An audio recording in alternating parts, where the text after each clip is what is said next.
I was asked to interview someone who is different from me in 2 ways out of a possible 7: age, gender, race, sexual orientation, religion, physical or mental disability, or economic status.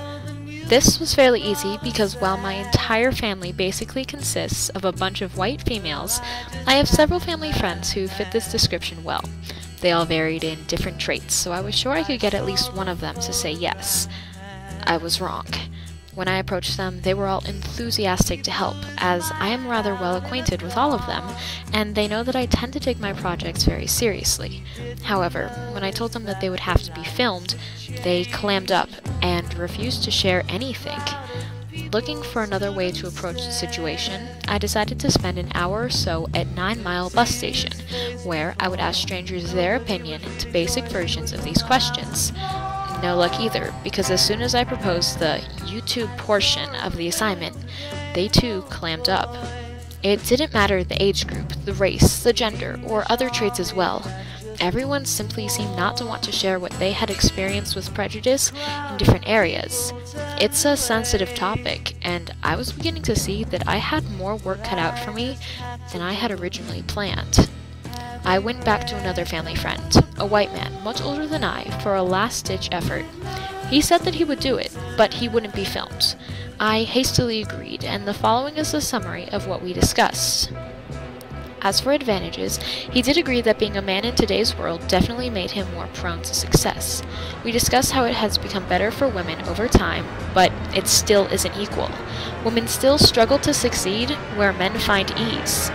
This also led to a small talk about the glass ceiling that many people face when they aren't up to what society expects. He says that because of this, he probably has had an easier life.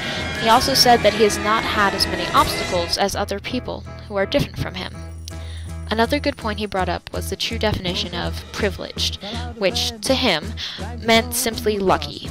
I somewhat agree with him, because while privilege is something we associate negatively, lucky is something that just happens, and typically occurs when we find something, like a penny. We are all lucky to be where we are, instead of the fact that we are privileged.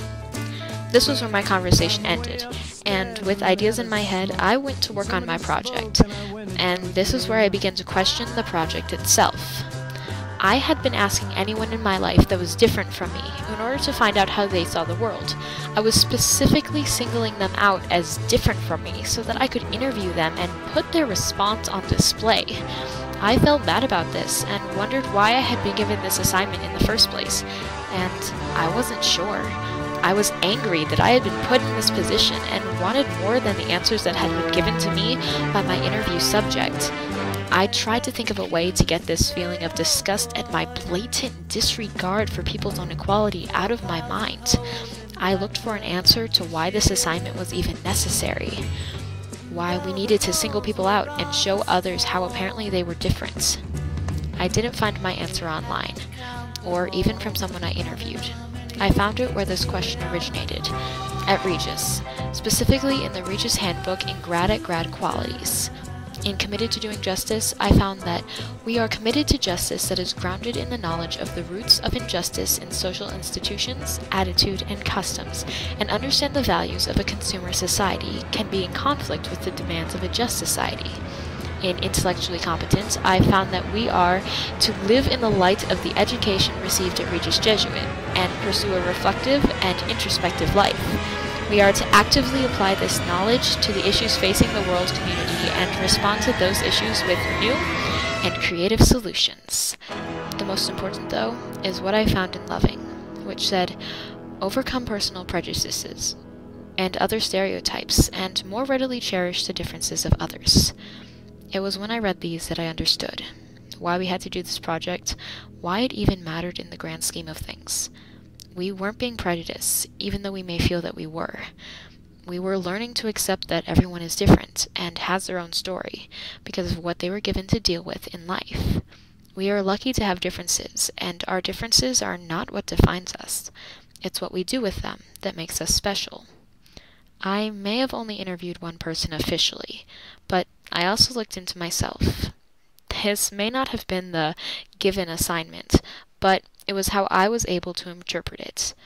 With my look into myself and my own voice, I realized one big thing.